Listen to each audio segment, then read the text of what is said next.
Tory.com/Brexit. There's plenty to read. Now, research published today suggests council tax rises are on the way across England, predicting they will be the largest hikes for 14 years. The Chartered Institute for Public Finance and Accountancy has asked all local authorities to provide figures for council tax rises. According to the survey, council tax bills in April will be £80 more for the average property in England. There will be some big regional discrepancies, with Band D properties in the North East due to pay, on average, a hike of almost £1,800 a year. That's £250 more than taxpayers in Outer London will be paying, according to the survey. Here's the Chief Executive of SIPFA, as it's known, Rob Whiteman. So the headline figures from our research are that council tax is going up by an average of 5.1% across the country. That's about £80 per year for most households, and that's the biggest increase we've seen for 14 years. Two of the biggest pressures that councils face are adult social care and children's services. Obviously, the number of people approaching old age has gone up, and therefore there's more elderly care needed. And for children's services, there's a mixture of more children with learning disability requiring packages, but at the same time the role to protect children who are vulnerable has also seen quite an increase. So in both those areas, councils are generally spending more money than they have resources to do. Right, just before I go on, I think I said a hike in £1,800 a year. When we're talking about regional discrepancies with Band D properties in the North East due to pay an average of almost £1,800 a year. I apologise. Now, we did ask the Department for Communities if a minister was available to talk about this, but no one was. I am joined now from Nottingham by Alison Michalska, who runs the Adult and Children's Services in that city and is also the current president of the Association of Directors of Children's Services. And with me here in the studio is the Conservative MP Kevin Hollinrake, who sits on the Local Government Select Committee. Welcome to both of you. Alison, first of all, the Local Government Association says that by 2020, councils will have lost more than 85% of central government funding compared with levels in 2013. You work on the front line providing children's services in Nottingham. How have the cuts affected you?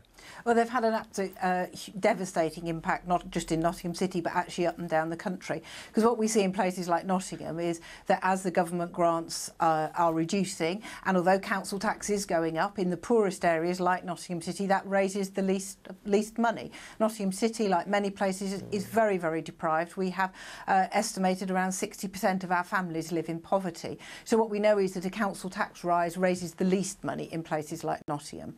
What we've also seen up and down the country is a huge increase in demand. So just as money is going down from government to provide for children's services, the demand is going up. So the increase across the country we've seen in the last 10 years, just shy of an 80% increase in the number of children who need to be subject to a child protection plan. And year on year, the children in care numbers are rising by around 3% a year.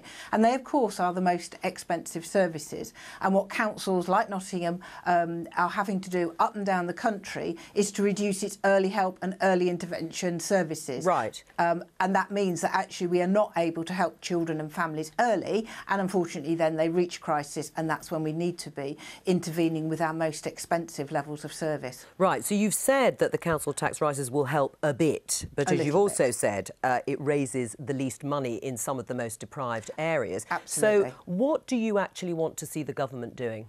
So ADCS launched a policy paper at the back end of last year called A Country That Works for All Children. And what we want the government to do is to recognise that actually, if it wants to be a country that works for all people, it first and foremost needs to be a country that works for all children. What we need is a sustainable funding settlement for children's services. The LGA has estimated that by 2020, the gap in funding for children's services will be at least £2 billion. And without that sustainable funding, we are unable to continue to provide the very effective early help, early intervention services, be they children's centres, be it youth and play services, be it family support. They're the services whereby local authorities up and down the country are helping families to care for themselves, to care for their own children. And without that, what we need to do is to respond more urgently and with more expensive intervention services. Right. Well, Alison has laid out extremely clearly and powerfully the challenges for local government and for people like her who are providing and working in frontline services.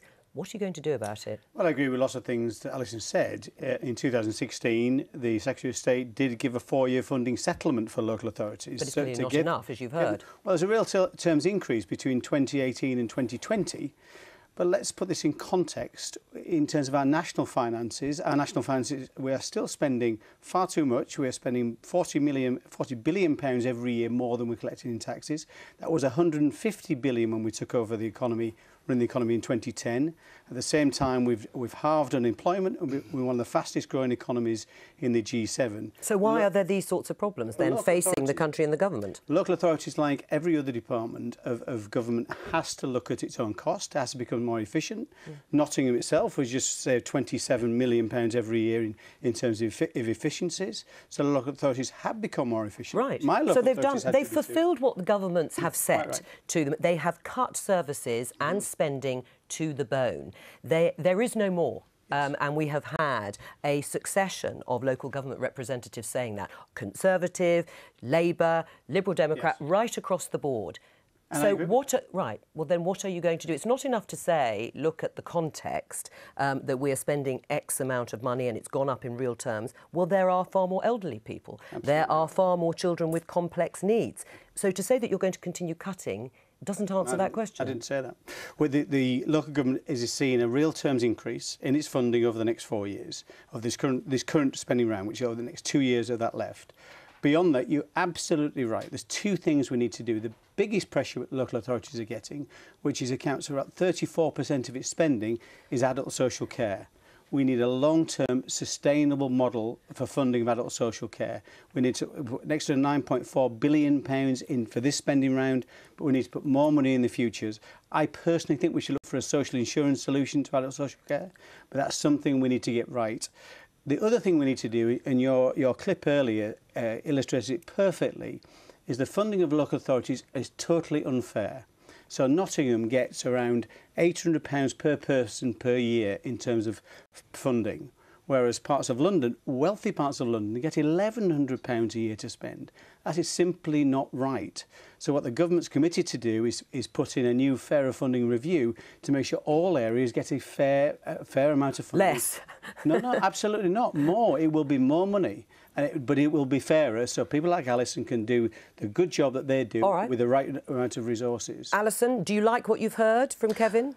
Well, speaking parochially for Nottingham, a fairer funding that would benefit Nottingham City, of course I like that. But I think that what we have got to be really clear is that it is actually some of our most efficient and most wealthy councils that are also really, really struggling. And it's the lack of a comprehensive tackling child poverty strategy that I think is getting in the way, and that would be great if government could address that.